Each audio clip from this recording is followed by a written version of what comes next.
What is up, ladies and gentlemen? We are back. It's been a few days. We had a holiday weekend, but we're back in the computer shop.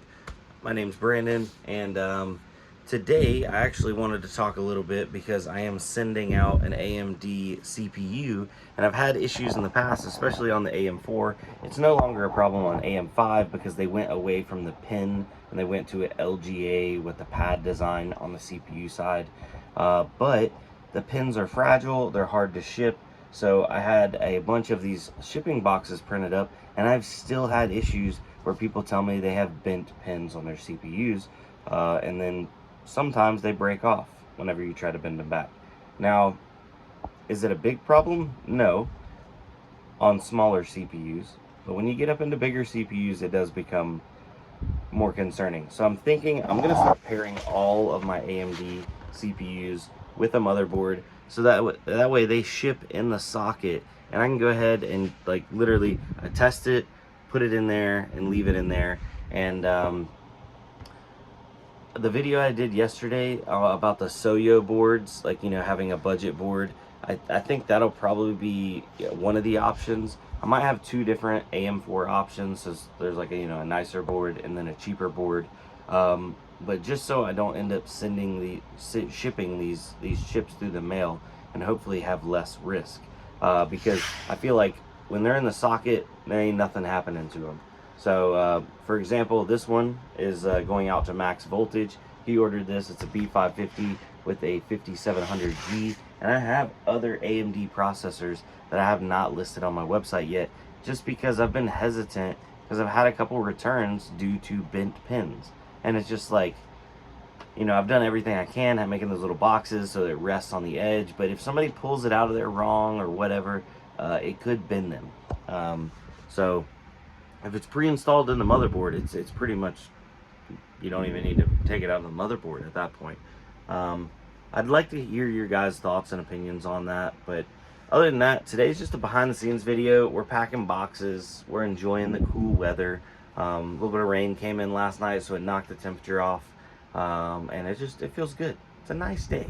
Hope everybody else is having a nice day.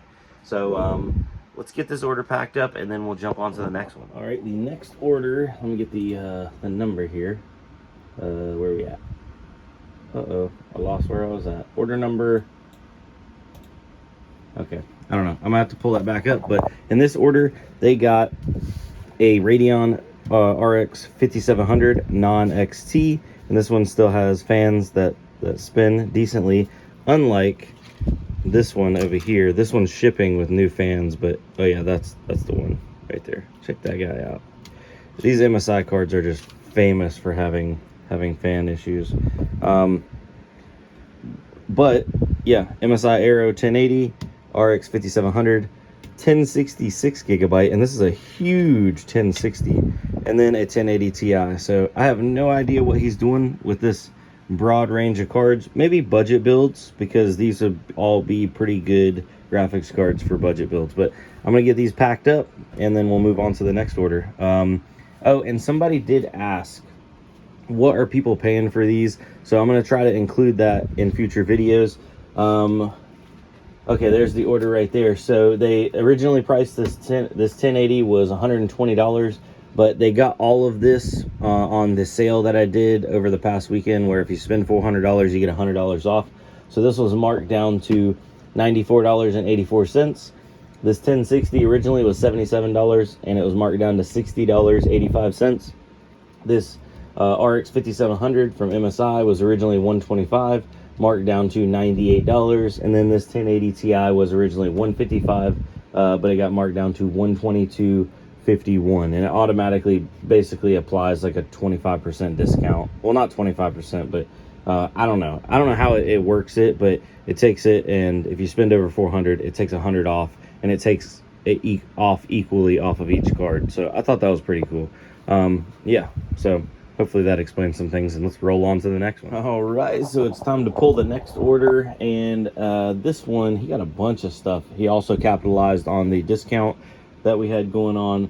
So he got one 5600 XT gigabyte, which I believe is this card right here. So these cards were actually, I marked them down and he got them on sale, so it's a win-win because they don't have the original shrouds. I bought them from a miner and they zip tied fans to the cooler, so apparently they run cool. I would imagine so. They get a lot of airflow.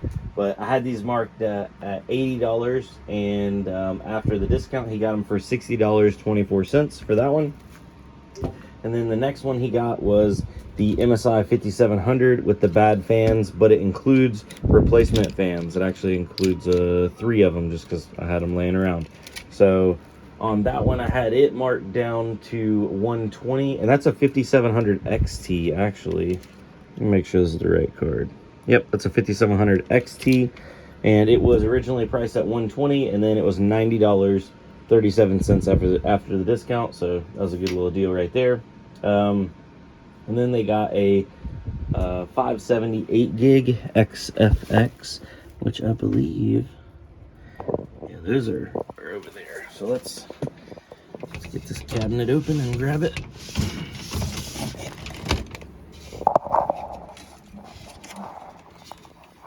Time to restock the case. So this is an XFX 578 gig. Yep, just verifying. Fans are all spinny. Originally priced at $45. After the discount, this was $33.89, and he actually got 2 of these. So I am now, I think, sold out. I think I'm sold out of 570s. Maybe not. No, I see 570s over there sitting in the box. So yeah, he got both of these. Let me make sure this one's a, yeah, 578 gig triple X. So he got each of those for $33.89 a piece, or $67.78 for both of those. Awesome for like cheap entry-level budget builds. And then the last card that he got for this order was a MSI Ventus 1660 Super, which I believe I have somewhere in this case. Is it that one right there? I think it's this one. 1660 Super Ventus MSI. I actually got this one in on trade last week. Somebody came in and traded up from this 1660 to a 2070. So that one did not stay in inventory long. I had this one priced at $115. After the discount, he got it for $86.61, and the total for this order, before shipping, let's see here. Actually, the total with this order, including shipping, he got what, 1, 2, 3, 4, 5 graphics cards. Is that correct? Let me see here. 1, 2, 3, 4, 5. Yeah, all 5 of these graphics cards were $325 shipped inside the US. So I don't think that's too shabby. Let me know what you guys think, and let me know if you guys also like changing up the format where I show you the orders and also the prices. And don't worry, this isn't going to be every single video. This is just, you know, a behind the scenes video. So yeah, boom. All right, I'm gonna get these packed up and let's roll on to the next order. All right guys, and we're finishing this video off with a Zotac, and it's a Zotac that still has working fans. It's a miracle. If you don't know, especially 30 series Zotac, this generation Zotac, like 3060 Ti's, 3070s, these fans love to go out. It's very, very common. But anyway, somebody picked this bad boy up, and let's see here. They also got a 5700 XT, XFX Raw. I already packed it, so sorry about that. Anyway, they got the 5700 XT for $98.57 after the sale that we were running.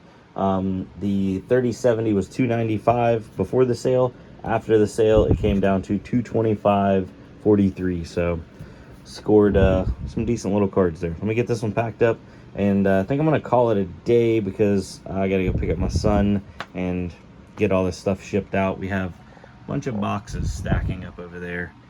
Ended up using the printer box from my new printer for one of the orders. I recycle, yeah.